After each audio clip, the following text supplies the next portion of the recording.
માતાજી મિત્રો, જય દાદા દ્વારકાધીશ, જય માં ભવાની. કેમ છો બધા? મજામાં? તો આજે આપણે વાત કરવી છે ઝેરાઈ જવું. જીવનમાં ઝેરાઈ જવું. આપણે જાણીએ છીએ કે ઝેરાઈ જવું એટલે સંપૂર્ણ જીવન ગમે તેવું હોય, ગમે તેવી ખટાશ હોય, ગમે તેવું આપણા જીવનમાં કોઈ સામેની વ્યક્તિ કરે, નુકસાન કરવાની કોશિશ કરે, છતાં જીવનમાં કદી ખરાબ ન કરવું, એના માટે ભલું કરવું એટલે ઝેરાઈ જવું.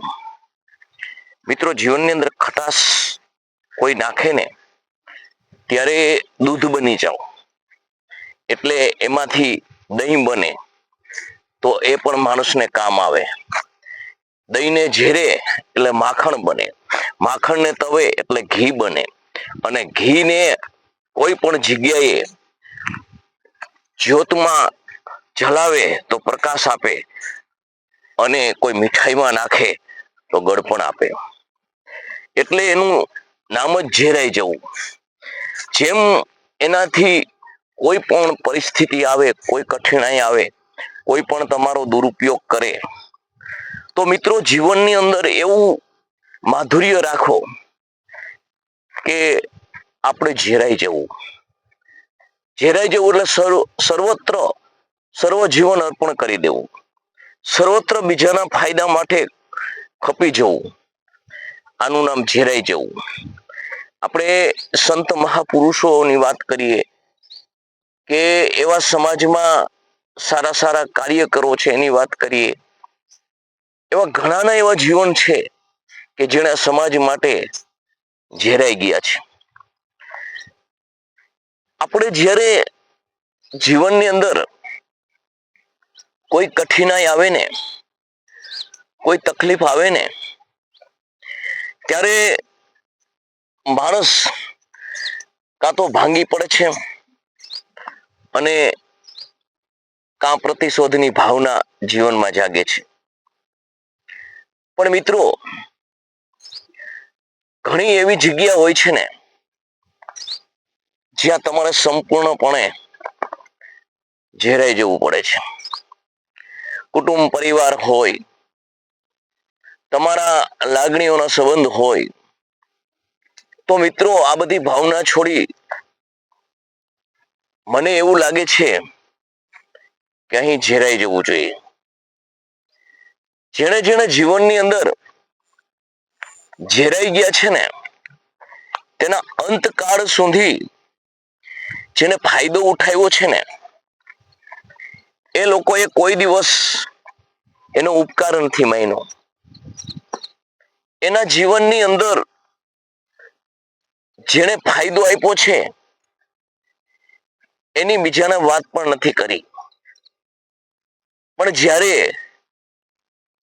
કુદરતે એ વ્યક્તિની ગેરહાજરી પછી જ્યારે એની માથે વિપત આવી છે ને, ત્યારે એ માણસે કોઈને ન કહેતા સમાજમાં બરાડા પાડી પાડી અને કહ્યું છે, આહાહા, ફલાણો ભાઈ હતો ને, એને મારા માટે આટલું કર્યું, ફલાણો વ્યક્તિ હતો ને, એ મારા આટલું કર્યું, પણ મેં કોઈ દિવસ એની કદર ન કરી.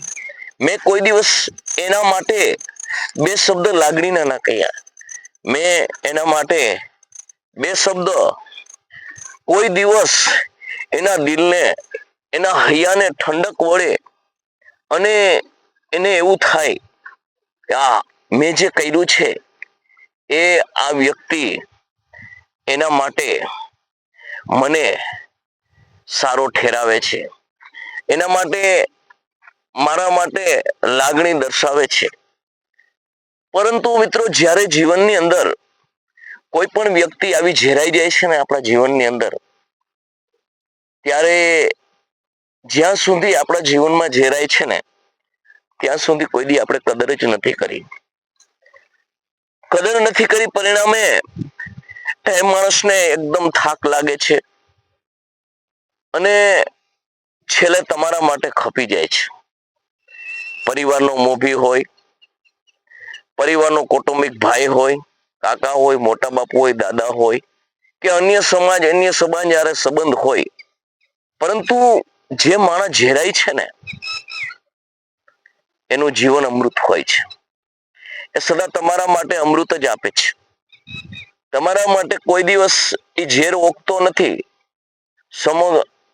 સમુખનું તમારું જે ઝેર જેવું કઈ હોય એ પોતાના જીવનમાં ધારણ કરી પોતે ન પીતા ન ઓગતા ગળામાં રાખીને અને નીલકંઠ જેવું કાર્ય કરે છે.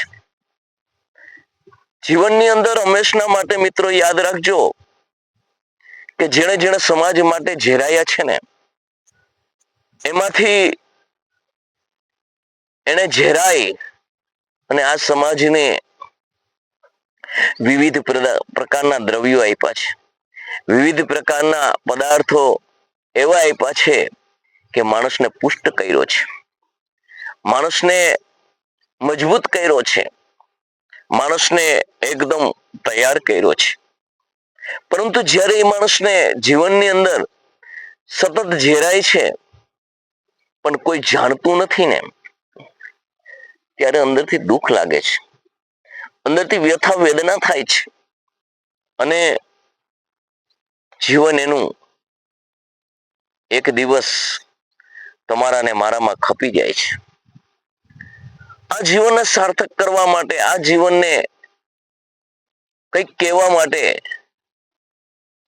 જ્યારે આપણી પાસે સમય હોય છે ને એ લાવ એને 2 મિનિટ મળી લઉં, મારી મનની વાત કરી દઉં, એને મારા માટે કર્યું, એને જરા થેન્ક યુ કહી દઉં, આભાર માની લઉં. પરંતુ જ્યારે સમય આવે છે ને ત્યારે મિત્રો ખૂબ મોડું થઈ ગયું હોય છે. કાં તો એ વ્યક્તિ આપણી હાજર નથી હોતો અને સમય આપણી પાસે નથી હોતો. સમયની આ રફતાર હંમેશના માટે કાયમી માટે મિત્રો ચાલ્યા કરવાની છે. એ મારી ને તમારી વાટ જોવાની નથી. માટે જે તમારી માટે આ સમાજ માટે આ સંસ્કૃતિ માટે ઝેરાય છે ને, અન્ય સમાજો માટે ઝેરાય છે ને એની ઝંખના કરો, એને સમજો, એને કંઈ પણ તમારી પાસે દેવાનું ન હોય ને તો થોડી મુસ્કાન આપી તમે અમારા માટે ઘણું કરો છો આટલું કયો ને એટલે મિત્રો જે તમારા ઉપર કરતો હોય ને થાક ઉતરી જાય અને એના જીવનની અંદર એમ થાય કે હું કંઈક કરું છું ને એનું ફળ મને મળે છે, મને લોકો જાણે છે, મને સમજે છે, મને વિચારે છે. એટલે મિત્રો કોઈ પણ આપણી પાછળ આપણું જીવન મજબૂત હશે ને, આપણે કંઈક પગભર હશું ને તો વિચાર કરજો કોઈ તમારા પાછળ ઝેરાયું છે ત્યારે તમે એમાંથી જે મલાઈ નીકળી છે ને વિવિધ પ્રકારની કે જેમ દૂધમાંથી દહીં, મેં વાત કરી માખણ, ઘી અને ઘીમાંથી વિવિધ સામગ્રી અને પદાર્થ બને છે અને જે મીઠાશ ખાવ છો અને દીવામાં પૂરી અને વાટ મૂકીને જલાવો તો પ્રકાશ આપે છે. સમગ્ર જેનું જીવન તમારા માટે જ ઉપયોગી છે આવા જે ઝેરાયા છે ને એને મિત્રો જાણજો. કારણ કે જીવનની અંદર હું સ્વાધ્યાયમાં જાઉં છું, દાદાના કેન્દ્રમાં જાઉં છું ત્યારે દાદાએ વાત કરી છે કે ગમે તેવું કર્મ તમે કરશો ને તો એક પાપ કર્મ કરશો તો એમાંથી અટકી અને આગળ જવા માટે પ્રાયશ્ચિત કરી અને પાપને રોકવા માટે વેદ ઉપનિષદમાં બધું છે પણ કરેલા કર્મનું તમારા માટે કોઈ ઘસાઈને અને કોઈ કાર્ય કર્યું હોય એનું તો ઘસાઈને જ કરવું પડે, એનું પ્રાયશ્ચિત કોઈ વેદમાં નથી.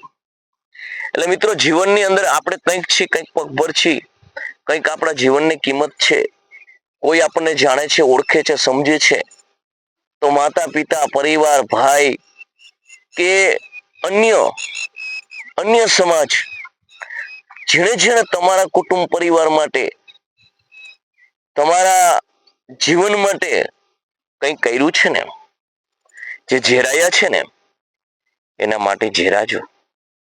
તો મિત્રો, ઝેરાવું ને એ જીવનની અંદર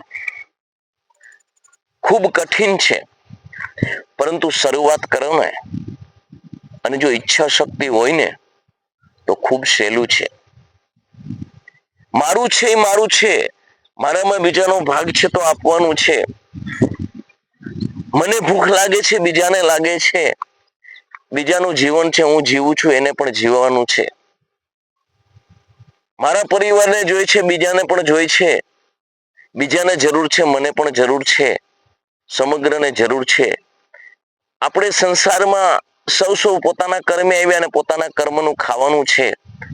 કંઈ હોય તો વધારે તો એકબીજાને મદદ કરવાનું છે. આવું જીવનની અંદર તમે ભાવના લાવશો ને મિત્રો, તો ગમે સમાજ માટે તમે ઝેરાઈ શકશો. અને તમારું ઝેરેલું જેમાં જેમાં ઝેરાવ છો એ વ્યર્થ નહીં જાય. તો મિત્રો, આ વિડીયો તમને કેવો લાગ્યો તો તમે લાઈક કરજો, શેર કરજો, સબસ્ક્રાઇબ કરજો અને તમારા મંતવ્યો અમને જણાવજો. કંઈ પણ મારી ભૂલ હોય તો માફ કરજો અને કહેવાય કંઈ સૂચન હોય તો પાઠવજો. મારા મોબાઈલ નંબર છે 9772314723. તો મિત્રો, જય દાદા દ્વારકાધીશ, જય મા ભવાની, જય માતાજી.